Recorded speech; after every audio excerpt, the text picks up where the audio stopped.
Uyu umwana utaramenyekana izina wakomeje gutungura abantu benshi ku mbuga nkoranyambaga mu nifomu ya korali mu katolike, uburyo imiririmbire, uburyo aririmbamo, ukuntu atwaramo ibintu bye, ubona ko rwose ashishikaje kandi atandukanye n'abandi bana baririmbana muri iyi korali. Sindi mu katolike, ariko iyi niyo video nabonye nkatangara nkumirwa, nkumva ndushijeho kuba interest. Yatangaje abantu benshi, umwana utaramenyekana izina, kutwinyo tuzuye mu kanwa neza, uburyo ku isura ye, uburyo atwaramo ibintu bye, twasetse twatembagaye. Ukimukubita amaso urahita nawe wumva ushishikajwe no kureba iyo video, no kureba uwo mwana uwo ari we wabicikirije, wabiciye bigacika kuri za social media. Ntabwo igihe bamukameraga we ntiyarabyitayeho habe na gato, ubwo abandi babakameraga ariko ukabona babyitayeho bari kureba muri kamera, we ntiyaritaye kuri ibyo bintu barimo, kuko ikigaragara wanasanga ataranabizi.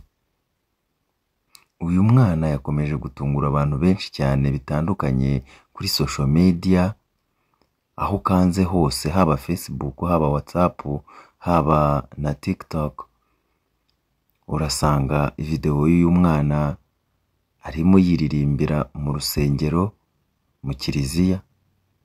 Aha hari ku munsi wa Pasika, ari wo munsi wahise wa ejo. Uyu mwana rwose ashishikaje bitangaje. Ubu kugeza ubu itangazamakuru rikaba ririmo riramushakisha kugira ngo rikorane nawe ikiganiro.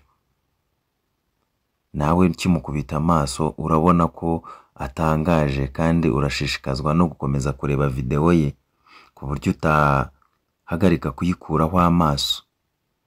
Ni muntu ki? Yitwa nde? Akomoka he? Mu kahe karere? Mu wuhe murenge? Ese uyu mwana afite imyaka ingahe?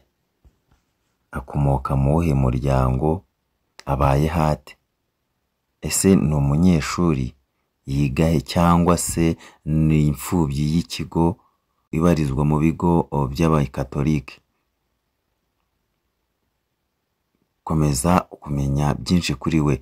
Nkwibutsa ko niba utarakora subscribe, ntiwibagirwe, kandi ntugende udakoze subscribe, like.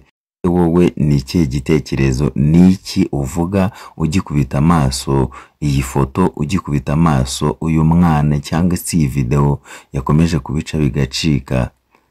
Ni iki ubona gitangaje? Ese ni iki wisobona muri uyu mwana ejo hazaza, mu minsi iri imbere araba ameze ate? Ese araba ameze nka ba Robert bo muri Ghana, wa mwana useka yarangiza akarira?